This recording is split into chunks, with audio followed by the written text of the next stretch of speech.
welcome back to another video. Sorry it's been so long since I last posted a video. It's been about 4 months since the last time I made one. I've just been so busy at work and so busy with stuff after work. It's just kind of hard to find time to do a video, especially with it being winter, or it was winter.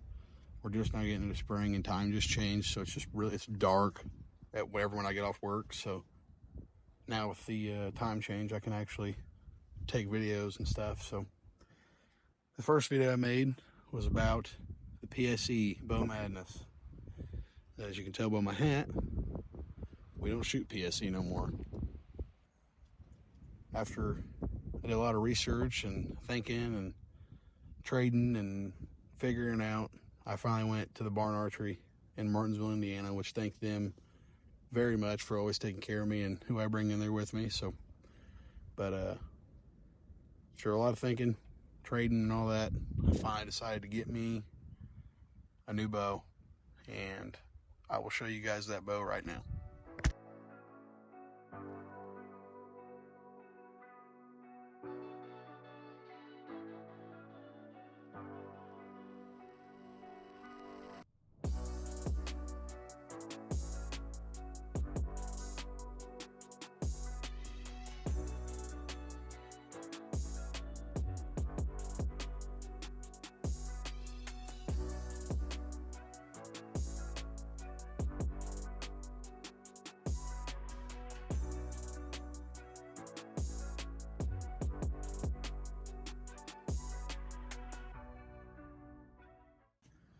So as you've seen in those short clips,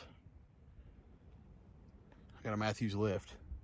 Like I said, after some serious thought, consideration, and trading, I finally decided that I was going to get one.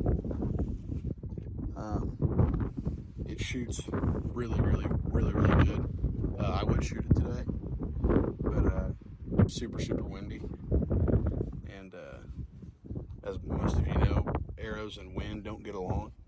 Like, I'm not even gonna put this on the step anymore because it's, or on that reel because it might fall over. But yeah, this bow, huge upgrade, because I had a bear in between the Bow Madness and the lift. It was a really nice bow. It was brand new. I traded the PSE for the bear, and then I traded the bear in with some other stuff for this one.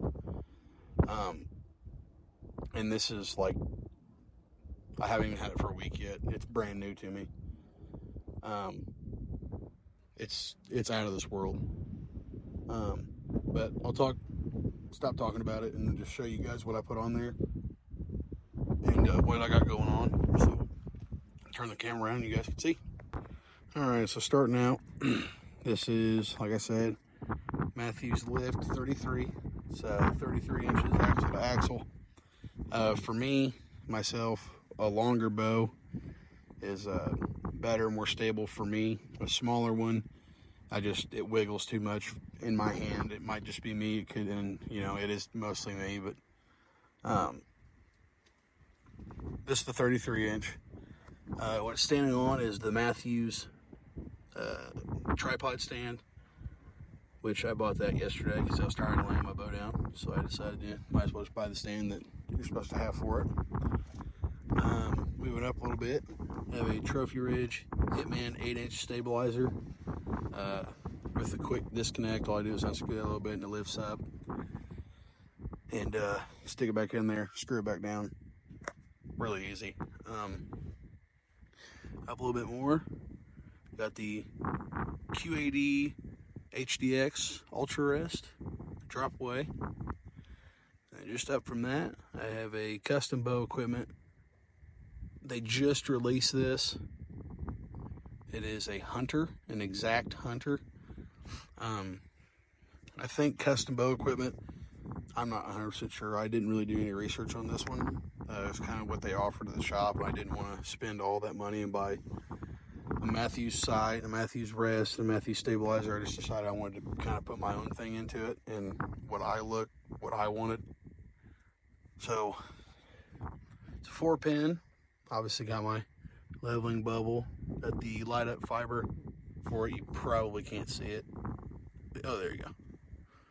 Got a darker setting, and it goes all the way up to a really bright setting and then off. So it's a 4-pin side to side dial. I unscrew this part a little bit and screw it left or right, or forward or backward for in and out, and then just your standard Allen keys on this side, and you lift the side up and down for your up and down adjustments.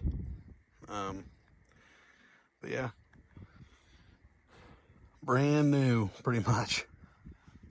And aside from that, I'm going to switch the camera back around and show you something else that I decided to switch to as well. So I went on the other side of the house trying to get away from that wind. It's really cold, so it's really not that cold. It's maybe 50 degrees, but that wind just makes it unbearable. So, but you've seen the bow and you've seen this.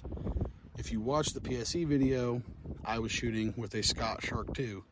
Well, I decided I wanted to get out of the wrist releases. If I'm gonna upgrade the bow, I might try a different style of release just to see what goes on. I obviously shot with the wrist release, but I have become comfortable with this thumb release. This is the Boost Ignite. This is one of your cheaper options.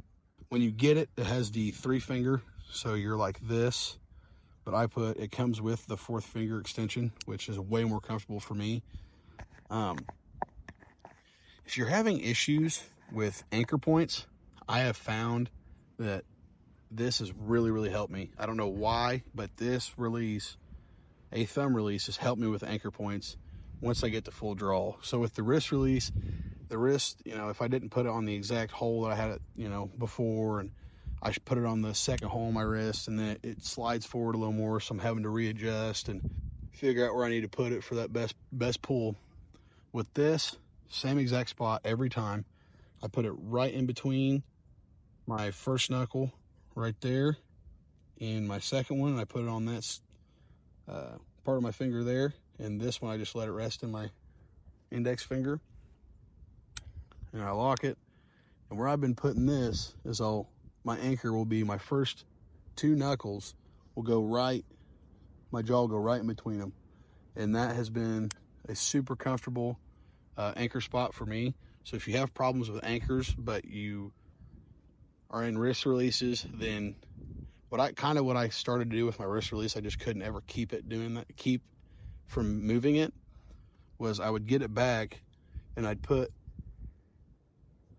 my that part of my hand in there, kind of where your thumb shoots off your hand, I guess. I don't know how I would say it, but I put it in that crease on my jawline. It's always been on my jawline, and I'll turn my face a little bit to get my nose to touch the string. Well, the way I've been shooting this, like I said, is I'll put it back here in my fingers, and I'll put my jaw right in between those fingers, and I can kind of lay my face down on it, and my nose will automatically touch my string, and I'm pretty sure I'm hitting that exact same anchor point every time. I've kind of been focusing on that when I have it the target at 10 yards.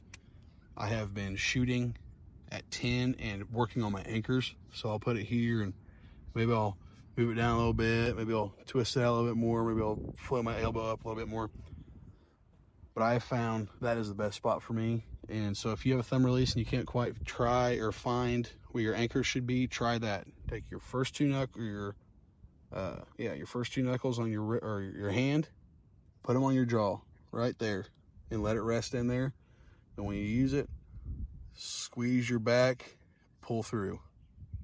How I've kind of been ending on my pull through, whatever, I'm just leave that down. What I've been ending on my pull through is I'll be here, and when I pull it, I'm looking to keep my hand where the release is sticking straight up. So I go from here, pull it, I'm trying to keep it here. So how I kind of keep that in my head to make sure I have it before it comes second nature, because it will once you start shooting with it enough. But I've been release, point, release, point. So squeeze your back with your thumb, pull through, stick my hand straight up. That's how I've been keeping the same release point, the same anchor, and all that. And with that bow, I'll actually just grab it real quick. With this bow, this grip on here is a lot different than any other grips that I've had on my bows. This is kind of like a rubberized, see, because on my Trophy Ridge, I keep saying Trophy Ridge. On my Bear, the grip was like a plasticky, slick feel. This is actually more of a rubbery, you know, it actually feels like it's got texture to it. It holds it.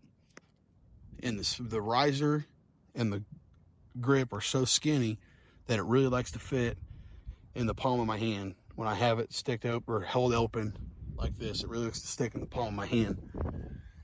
It gets right in the crease of it. And when I'm at draw, I don't feel like I have to hold on to it, which I've been having that problem just because it's so light. That's what really threw me off, is the weight, that I feel like I'm gonna drop it, when I know in my head, and I've always shot never holding my grip so hard to throw a shot off, but I've taught myself, don't ever touch it, pretend like you're holding an egg. And with it being so light, it really throws me off, so I feel like I'm going to drop it, even though I know I'm not going to drop it because I have the wrist strap on.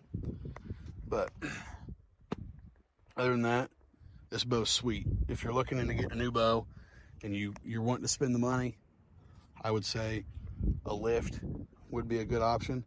If you're not into such a longer bow, like I said, they do sell 29.5s. Mine's a 33.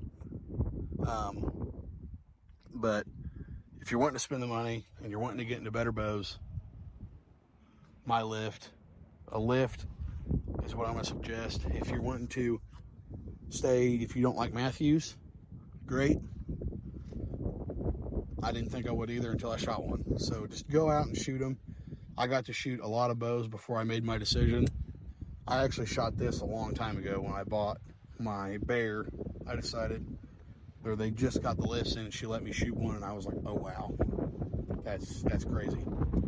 But yeah, the other thing too is you don't have to buy the Matthews accessories for this. Like, you don't have to buy the Matthews sight. You can buy whatever sight. It just has to be bridge lock compatible.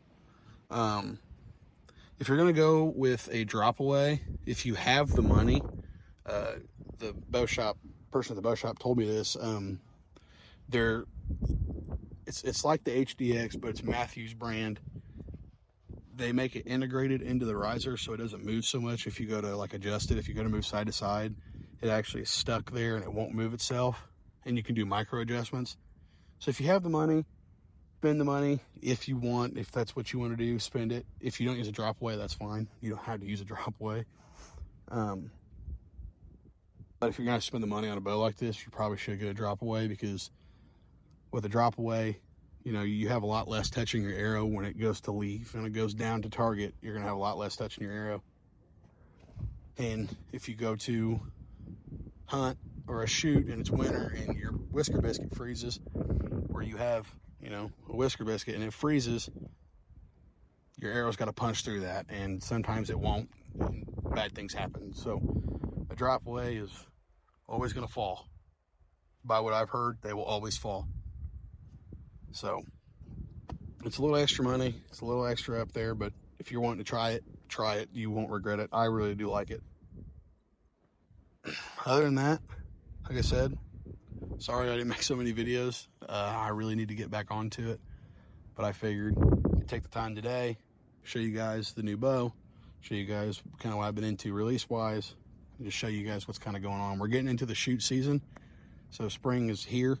We're going to start doing 3D shoots. I will be recording those on my GoPro. I will get a chest mount, and we will be recording those, and all that fun stuff. And hunting season, the deer season's obviously over. Turkey season is right around the corner, and we're going to be hunting those soon, so we'll definitely get some videos of those. I think we do got a pretty good spot set up for us, so we'll definitely get some videos of that. And we'll take some videos of me and Hunter shooting some targets sometimes, kind of, you know, have some, maybe if we want to, some how-tos, maybe just kind of show you like update videos on how we're doing shooting, and maybe some,